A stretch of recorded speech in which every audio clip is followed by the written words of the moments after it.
He stayed beside me when the world fell apart. There was a time when I believed strength meant standing alone.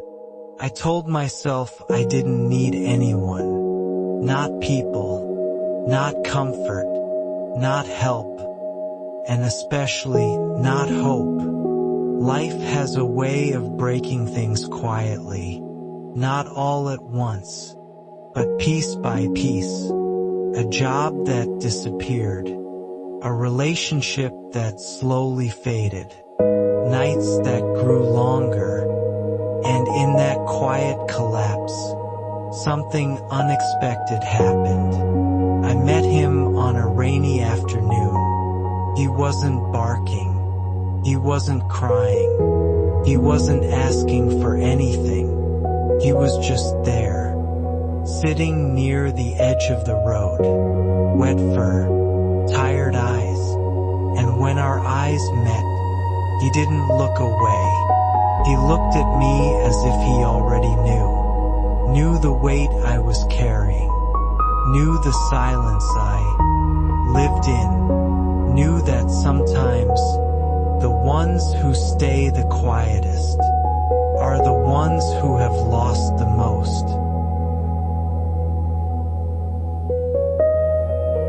When everything fell quiet, there was a time when I believed strength meant standing alone. I believed that needing someone was a weakness, that leaning on anything or anyone meant failure. So I learned to carry everything by myself. The silence, the disappointments, the nights that felt longer than they should. Life didn't collapse all at once. It never does.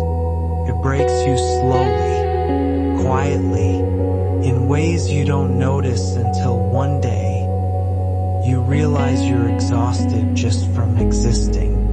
I stopped answering messages, stopped making plans, stopped expecting anything good to last. And in that shrinking world, I convinced myself I was fine, until the day I wasn't.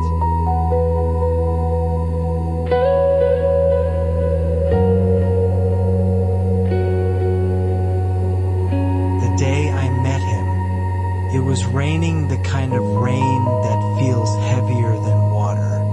Not loud, not dramatic, just constant. I saw him sitting near the edge of the street. He wasn't shaking. He wasn't begging. He wasn't running after anyone. He was just there, wet fur pressed close to his body, ears low, eyes tired but awake. When I stopped, he looked up, and something about the way he looked at me made my chest tighten. Not fear, not desperation, recognition, as if he had been waiting, not for food, not for rescue, but for understanding. I knelt down, not thinking. He didn't move. He didn't pull away when my hand reached out. He leaned in, just a little, and in that small moment, something shifted.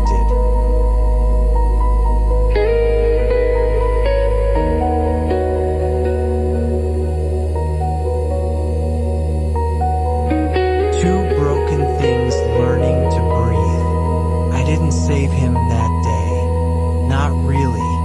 I brought him home, yes. Dried his fur. Gave him food and a place to sleep.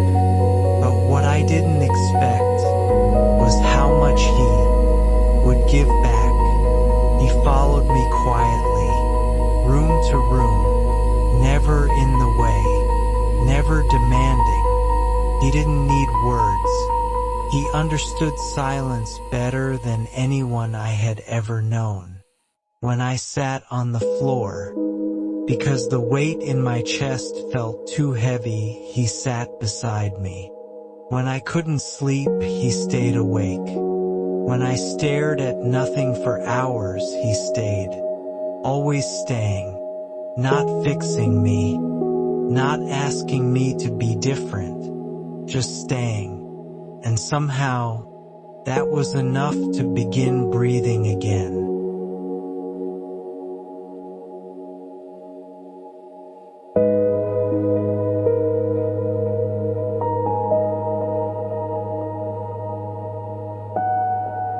Trust built in small moments. Trust didn't come all at once. It never does. It grew in the small things. The way he waited before eating, as if checking I was still there.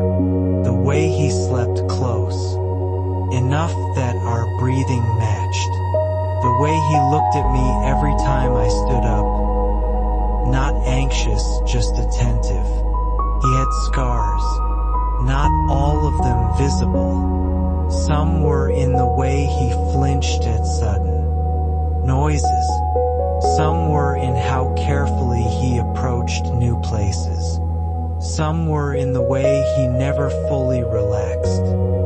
Unless I was near, I realized then, he wasn't just grateful.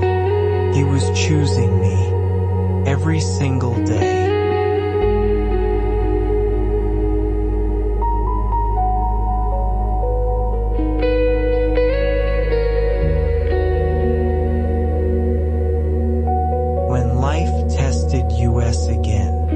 Healing is never a straight line. Just when things begin to feel steady, life tests you. The day he got sick, I felt that old fear return. The kind that tightens your throat. The kind that whispers, "Don't get attached." I sat on the floor beside him, my hand resting on his side, counting every breath. And he did something I will never forget. He lifted his head, moved closer, and placed his paw on my arm, as if to say, "I'm still here. You don't have to be afraid." And in that moment, I understood something deeply. This wasn't just my dog. This was my companion.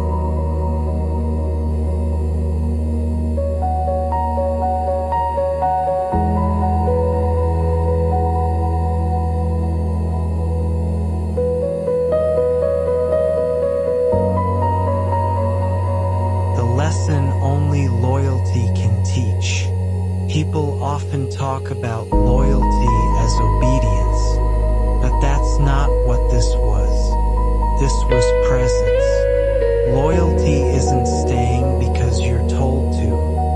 Staying because you choose to. He didn't stay because he had nowhere else to go. He stayed because he wanted to. And slowly, quietly, he taught me how to stay too. To stay with my feelings. To stay through discomfort. To stay when running felt easier. He taught me that love doesn't always arrive loudly. Sometimes it arrives quietly, sits beside you, and waits.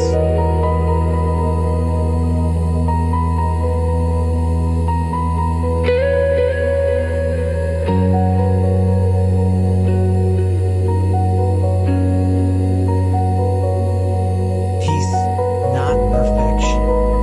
Life didn't suddenly become perfect. There were still hard days, still moments of doubt, still nights when the past felt close. But now, I wasn't alone in them. We took walks without destinations, sat together without words, shared a peace that didn't need explaining. And I realized something beautiful. He didn't heal me. We healed each other.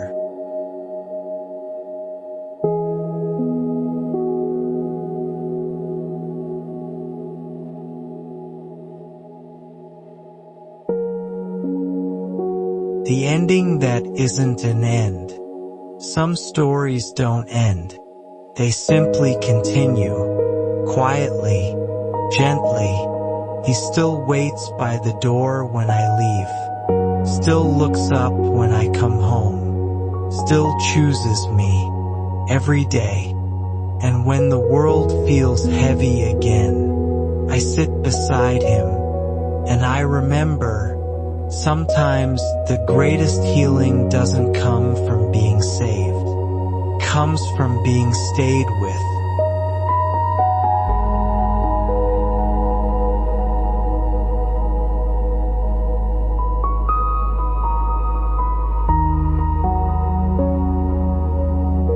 If this story touched something in you, if you've ever felt alone, if you've ever waited, if you've ever stayed, you're not alone here.